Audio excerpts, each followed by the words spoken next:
Bom dia, irmãos. Paz seja convosco. Continuando nosso estudo aqui na Palavra de Deus, em 1 Tessalonicenses, agora no capítulo 4, versículo 1 e 2, resumidamente, diz assim: Finalmente, irmãos, nós vos rogamos e exortamos no Senhor Jesus que, quanto à maneira de viver e agradar a Deus, continueis progredindo cada vez mais. Quanto à maneira de viver e agradar a Deus, continueis progredindo cada vez mais. Por quê? Porque essa é a única maneira que possa corresponder à nossa jornada de fé, continuar progredindo cada vez mais em toda a nossa maneira de viver e de agradar a Deus, em tudo aquilo que é a vontade de Deus para nós e em tudo aquilo que é a sua vontade para nossas vidas, aquilo que Ele quer que nós fazemos ou façamos como parte de sua obra, caminhada e perseverança, então, nessa passagem, ou em toda a palavra de Deus, são imperativos do Evangelho, são imperativos assim que são imperativos assim que desenham, ou assim, como é que eu vou dizer assim, dão a verdadeira natureza daquilo que deve ser a nossa fé em ação, a nossa fé em prática. Porque existe sempre o risco da semente ser sufocada. Isso quando Jesus contou a parábola do semeador lá no Evangelho, ele disse que uma das sementes, eram 4 sementes, uma delas era sufocada pelas ansiedades, pelas agruras, pelas amarguras, pelos espinhos da vida. E se nós não procurarmos progredir cada vez mais na nossa fé, correremos o risco de ver a nossa semente de fé sufocada pelos elementos circunstantes da nossa existência, que sempre nos assediam, que sempre crescem em nós, se por um acaso nós não estarmos vivendo nem em santificação. O risco da estagnação está sempre presente e nós devemos progredir cada vez mais na nossa fé, justamente para evitar tal risco. Há exortações e exortações da Bíblia sobre a necessidade de nutrirmos a nossa fé, com todos os elementos que nos foram dados: a oração, o jejum, a leitura da palavra, a comunhão, o partir do pão, aquele pacote que nos constitui como igreja e como filhos de Deus, conforme está expresso lá em Atos. Esses são elementos que nutrem a nossa fé e que nos faz progredir cada vez mais, segundo essa exortação. A vida cristã tem direção e tem propósito. A vida cristã não é errática, ela não é estática, ela é perseverante e deliberada. Exige de nós um esforço deliberado. Ela não se propaga e não progride apenas no mero estagnar, em um mero parar, em uma mera espera, simplesmente. Não. O nosso esforço tem que ser sempre deliberado, no sentido de estar crescendo e progredindo na fé. A exortação de Oséias 6,3, lá no Antigo Testamento, profeta Oséias, profeta menor, um daqueles profetas, né, baixinhos invocados lá do Antigo Testamento, Oséias, profeta menor, diz que nós devemos conhecer ao Senhor e prosseguir em conhecer ao Senhor. Esse deve ser o nosso modo de viver e o modo de nosso andar. Conhecer ao Senhor e prosseguir conhecendo ao Senhor. Porque esse é o nosso andar e esse é o nosso modo de perseverança no Evangelho. Procurar progredir cada vez mais em tudo aquilo que são os conteúdos da nossa fé. Tá? Depois do versículo 3 a 8, resumidamente, continuando. Pois esta é a vontade de Deus, a vossa santificação, que vos abstenhais da prostituição, porquanto Deus não nos chamou para a impureza, e sim para a santificação. Santificação. Santificação. Lá no Antigo Testamento aparece a palavra kadosh, que era uma palavra usada tanto para o povo de Deus quanto para os utensílios que eram usados separados para o uso de Deus, para o uso divino, para o uso do templo, aqueles utensílios, aqueles vasos, aqueles talheres, aquelas coisas que usavam no templo, eram separados, eram kadosh, eram separados para o uso de Deus. E se nós vemos na palavra de Deus, separados, o santo, que é kadosh no Antigo Testamento e agios no Novo Testamento, significa separado. Separado do quê? Separado para Deus e do mundo. Então, a mesma significação que existia em relação aos vasos que eram separados para o uso de Deus, podemos dizer que também somos nós, assim, separados para o uso de Deus, ou consagrados ao uso divino. Esse significado aparece desde o Antigo Testamento. Porque o povo de Deus era um povo santo, sacerdócio real, povo de propriedade exclusiva de Deus, e tudo aquilo que nomeava a exclusividade daquele povo como povo separado era a expressão de sua santificação para o uso divino e para uma vida de santidade. Aí também com um desdobramento moral, que era separar-se das normas desse mundo. Isso desde o Antigo Testamento. Desde o Antigo Testamento, esse sentido é o mesmo. E se perpetua no Novo Testamento. O povo de Deus, ele não deve andar segundo os cursos desse mundo. Eles devem ser separados dos cursos desse mundo e separados para o uso do Senhor, em sua vida e em seu testemunho. E a palavra de Deus diz, essa é a vontade de Deus, a vossa santificação, que vos abstenhais da prostituição. Isso porque nas religiões pagãs, havia uma prática de prostituição sagrada, havia adorações pagãs que envolviam o sexo. Até hoje existem religiões pagãs que envolvem sexo, feitiçarias, yoga e outras coisas mais, que tem o sexo como uma prática, uma formulação pagã. Na palavra de Deus, isso é pura e simplesmente impureza. Lá no Antigo Testamento, quando o rei se levantava e queria conduzir o povo de novo a Deus, a primeira coisa que ele fazia, tirar os altos, que as pessoas sacrificavam em lugares altos, tiravam as prostitutas e prostitutos cultuais, que eram pessoas que se prostituíam em adoração pagã, envolvia sexo. Quem já assistiu ou já leu o Código da Vinci, nós vemos lá que a moça vê o próprio avô tendo uma relação sexual e depois o Langdon, lá, o simbologista lá, explica para ela que aquilo era um ritual, ela pega o próprio avô ali tendo aquela relação, depois ele explica que aquilo era um ritual pagão que envolvia sexo, mas isso sempre foi condenado na palavra de Deus. Na Bíblia, a vida sexual ela é restrita ao casamento e só tem a sua legitimidade dentro do casamento. De maneira que o sexo fora do casamento é fornicação, antes do casamento é fornicação e dentro do casamento é adultério se não for com o cônjuge. O adultério e a impureza são pecados na palavra de Deus. Outras coisas já mencionamos aqui. O fato é que havia essas religiões no Antigo Testamento, há ainda hoje, mas não tão popular assim no povo, digamos assim.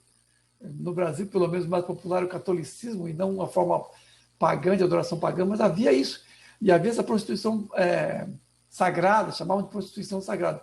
Mas o fato é que aqui, quando Paulo fala de prostituição, que vos abstenhais da prostituição, ele não está falando, obviamente, do ofício da prostituição, não da prostituição sagrada, ou do ofício das prostitutas que fazem um comércio de seu corpo. Esse ofício que existe até hoje, né, que erroneamente é colocado como uma profissão mais velha do mundo. A profissão mais velha do mundo, na verdade, é jardinagem. Porque quando Adão estava indo no paraíso, ele cuidava do jardim.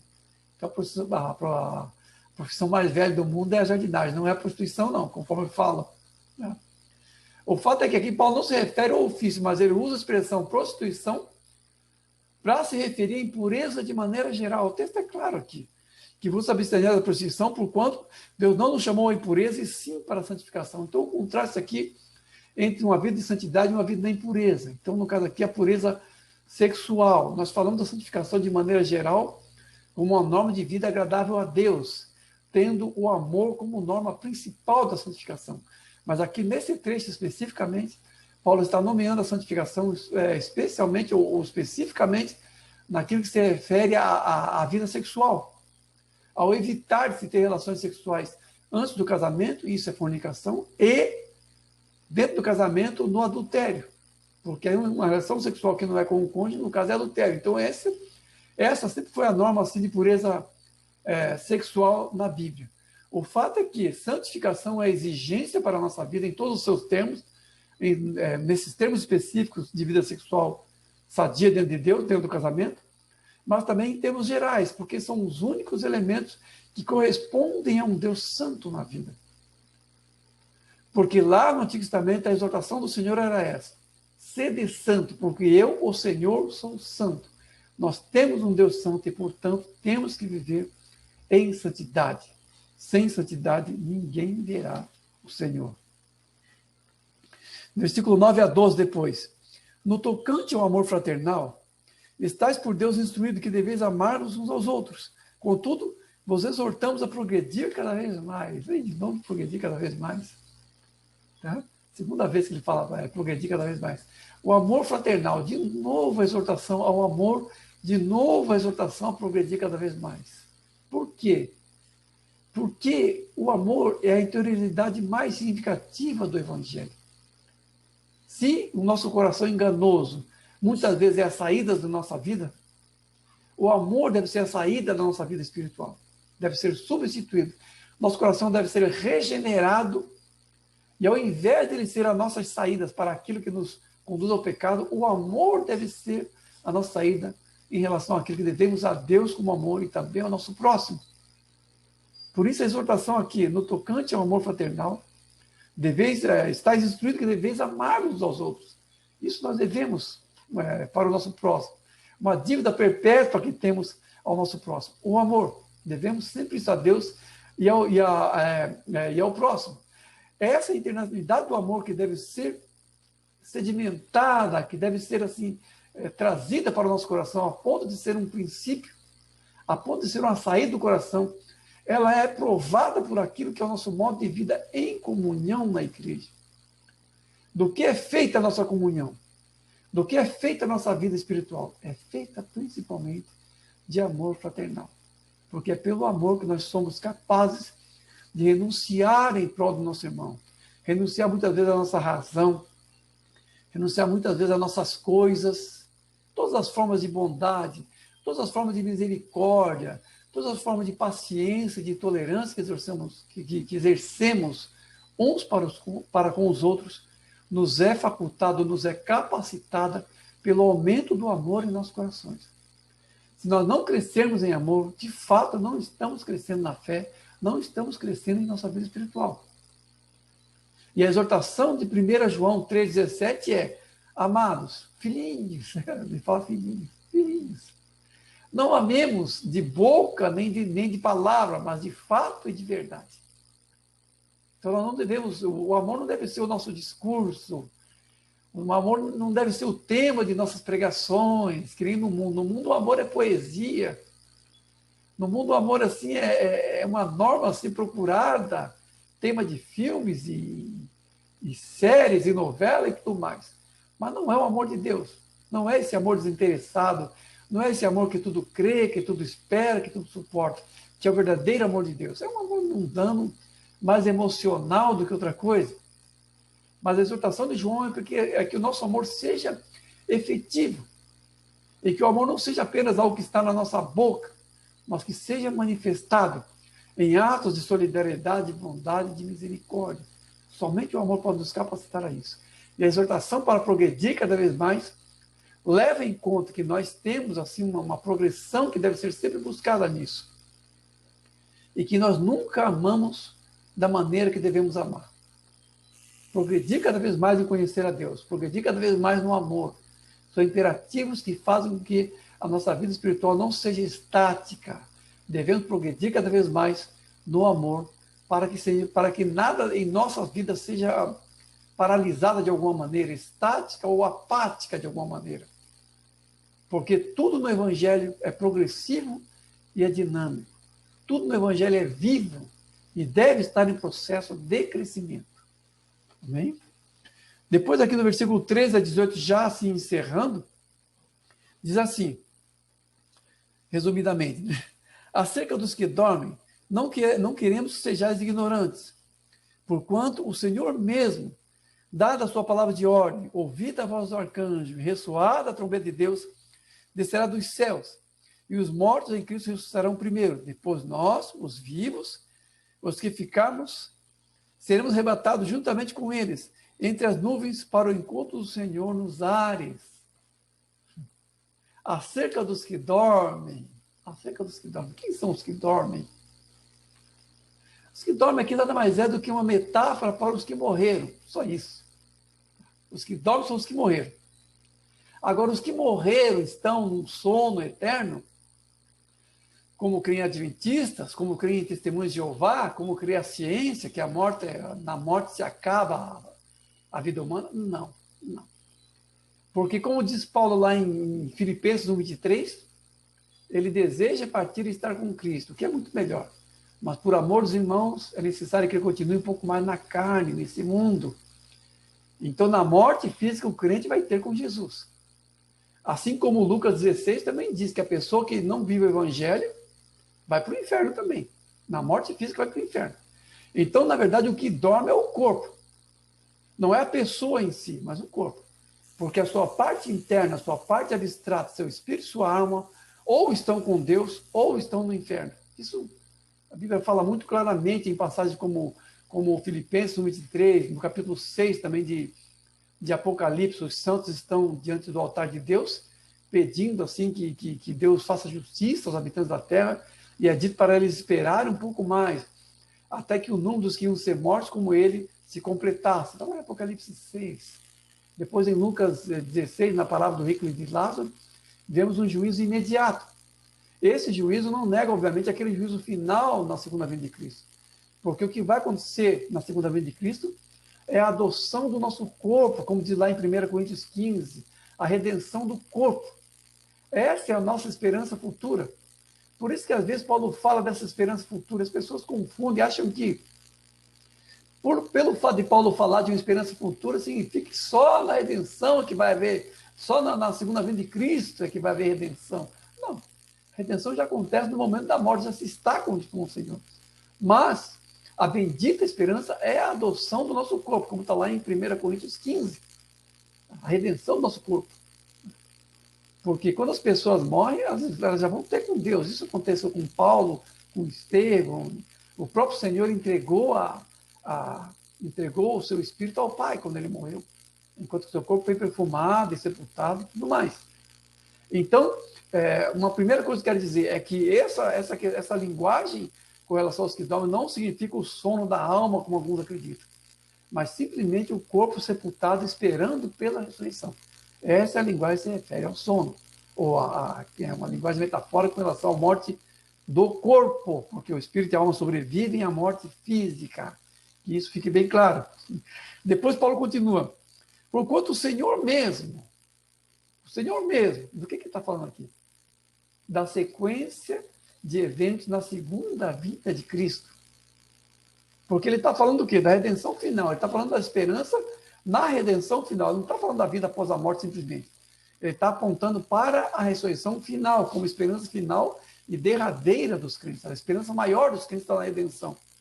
Então ele diz assim, porque o Senhor mesmo, dada a sua palavra de ordem, ouvida a voz do arcanjo e ressoada a trombeta de Deus, descerá dos céus. E o que vai acontecer depois? Os mortos estarão incorruptíveis e nós, os vivos, seremos arrebatados juntamente com eles ao encontro no Senhor nos ares. Então, a segunda vinda de Cristo é um evento completo e pleno em todos os seus efeitos. Assim como foi a sua primeira vinda. Porque quando o Senhor Jesus estava sendo crucificado, ele disse, tudo está consumado. Ou seja, tudo aquilo pelo qual ele tinha morrido na cruz, estava efetivado, estava completo lá na sua primeira vinda. A sua segunda vinda será plena e completa também com relação ao juízo e com relação a tudo aquilo que foi ensejado pela sua primeira vinda, tanto em termos de redenção quanto em termos de juízo. Porque na segunda vinda de Cristo, tanto os salvos serão redimidos, quanto a humanidade passará pelo juízo e esse mundo será destruído. Tudo isso na segunda vinda de Cristo. Um evento só e um evento completo. Aqui eu quero fazer um pequeno parênteses assim, com relação a ideias populares que existem no meio evangélico sobre uma vinda secreta de Jesus. E as pessoas acreditam assim, que o arrebatamento vai ter 7 anos de tribulação, vai sumir um monte de gente, vai ter avião caindo, vai ter acidente acontecendo e depois o anticristo vai se manifestar. Existe um esquema escatológico de uma vinda secreta. Pessoalmente, não acredito nessa vinda secreta, até porque nessa passagem aqui, olha, o Senhor Jesus descerá dos céus. O Senhor Jesus descerá dos céus. Que vinda ele fala nos evangelhos?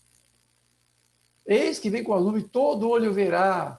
O Senhor Jesus disse várias vezes que a segunda vinda dele será nas nuvens do céu e todo olho o verá. Não será secreto de maneira nenhuma. Descerá do céu da segunda vinda aqui. A ouvida a voz do arcanjo, ressoada a trombeta de Deus, isso não vai acontecer secretamente. Depois nós ouvimos, seremos arrebatados. Então, Quando acontece o arrebatamento da igreja? Na segunda vinda de Cristo com as nuvens do céu. Descerá dos céus, está escrito aqui. Que vida secreta existe aqui com esses eventos? A trombeta soando, a voz do arcanjo, que vida secreta existe aqui? Em que acontece o arrebatamento? Nenhuma. Façam apenas um exercício aqui. Para vocês que acreditam aí em vida secreta, em milênio e tudo mais. Vejam que fato escatológico acontece fora da segunda vinda de Cristo. Vejam se existe alguma passagem que diz que a ressurreição não acontece na segunda vinda. Que o juízo final não acontece na segunda vinda. Que o juízo dos espíritos rebeldes, Satanás e seus demônios, não acontece na segunda vinda. Que os novos céus e nova terra não acontecem na segunda vinda. Porque todos os eventos escatológicos estão na segunda vinda de Cristo. Obviamente que aqui nessa passagem, Paulo está falando para os tessalonicenses. Então ele está falando da segunda vinda e o que ela significa para os crentes. É por isso que aqui não está mencionada a ressurreição dos ímpios, não está mencionada a condenação do diabo, não está isso aqui.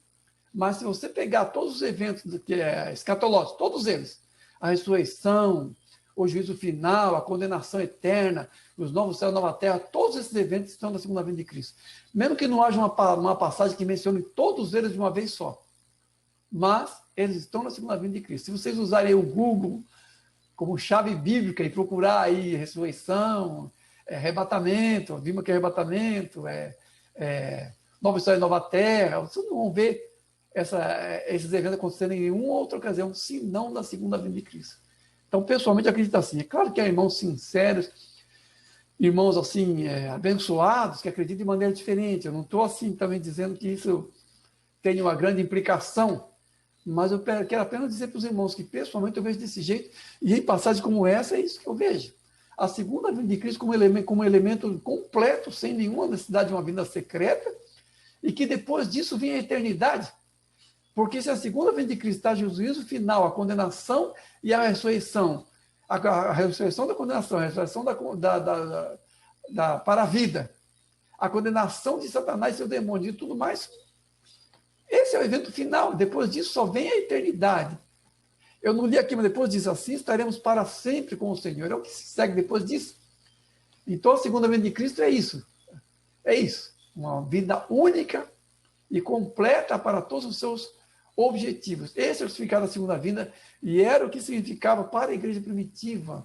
Porque aqui, quando Paulo fala para os Tessalonicenses, ele fala em tom de consolo, que é o que é a segunda vinda de Cristo para o crente. O dia que ele será resgatado, o dia que ele será ressuscitado.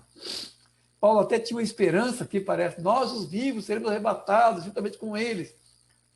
Talvez Paulo achasse que isso ia acontecer no tempo dele ainda. Não aconteceu.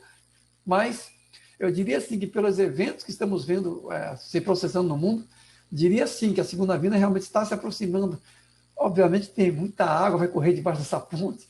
Nós vamos ver mais sobre isso na segunda carta, alguns detalhes, algumas coisas vão acontecer antes disso aqui. Na segunda carta vai dizer isso. Alguns eventos vão acontecer antes da segunda vinda. Mas o fato é que os grandes eventos estão aparentemente se aproximando de nós. Os grandes eventos escatológicos pelos cursos que vemos no mundo. E muito mais do que para eles, que usavam até uma expressão, Maranata, ora vem, Senhor Jesus, um anelo, uma alegria pela segunda vinda. Devemos muito mais nós, nesse tempo, termos esse brado, esse anelo chamado Maranata, entendendo que a segunda vinda está próxima e entendendo que a nossa redenção se aproxima. Foi assim que o Senhor diz. Quando vocês virem essas coisas acontecendo, ergui vossos olhos aos céus e alegrai-vos, porque a vossa redenção se aproxima.